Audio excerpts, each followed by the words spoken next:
ஒன்றரை வரி குரலுக்குள் உலகையே எழுத்து பொருத்திய வள்ளுவனுக்கு இன்று பிறந்த நாள். இருக்கும் மொழிகளிலேயே சிறந்த மொழி தமிழ் மொழிதான் என்று உலகிற்கு உணர்த்திய அவரை பற்றிய ஒரு செய்தி தொகுப்பு உங்களுக்காக இதோ.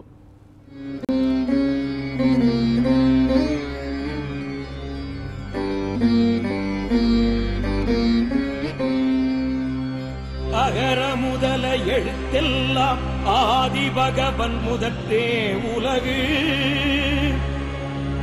அகர முதல எழுத்தெல்லாம் ஆதி பகவன் முதற்றே உலகு.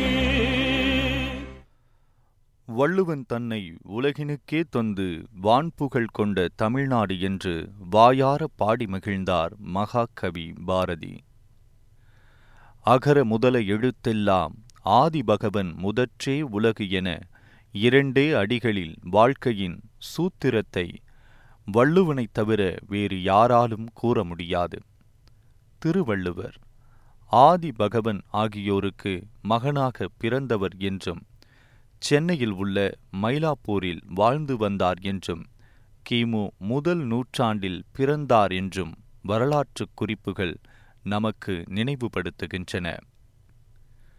திருவள்ளுவர் திருக்குறளை தமிழ்ச்சங்கத்தில் அரங்கேற்றம் செய்ய மிகவும் சிரமப்பட்ட காலத்தில் ஔவையாரின் உதவியுடன் மதுரையில் அரங்கேற்றினார் என்றும் கூறப்படுகிறது.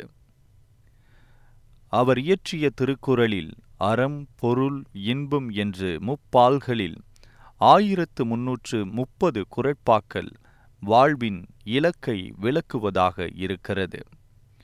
133 அதிகாரங்களில் 1330 குறள்களை பதிவு செய்து மனிதர்கள் தம் அக வாழ்வில் சுமூகமாக கூடி வாழவும், புற வாழ்விலும் இன்பமுடனும் இசைவுடனும் நலமுடனும் வாழ தேவையான பண்புகளையும் குறள் விளக்குகிறது. தான் இயற்றிய குறள்களில் எந்த ஒரு இனம், மொழி, மதம், காலம், இடம் குறித்து எழுதாமல் இருந்ததன் மூலமாக திருவள்ளுவர் எக்காலத்திற்கும் ஏற்ற பொதுமறை நாயகராக திகழ்கிறார். வள்ளுவரின் நினைவைப் போற்றும் வகையில் ஆண்டுதோறும் தை மாதம் 2ஆம் நாள் திருவள்ளுவர் தினமாக கொண்டாடப்படுகிறது. அவரது சிறப்பை போற்றும் வகையில் தமிழக அரசு 133 அடி உயரமுள்ள வள்ளுவர் சிலையை அவரது நினைவாக முக்கடல் சங்கமிக்கும் கன்னியாகுமரியில் நிறுவியுள்ளது. சென்னையில் வள்ளுவர் நினைவாக வள்ளுவர் கோட்டம் ஒன்றும் அமைக்கப்பட்டுள்ளது. திருவள்ளுவரின் புகழ் பாடுவதை விட அவரது குறளில் கூறப்பட்டுள்ள கருத்துக்களை கடைபிடித்தால் வாழ்வில் ஏற்றமும் நாட்டில் ஒற்றுமையும் நன்மையும் விளையும் என்பது அசைக்க முடியாத உண்மை.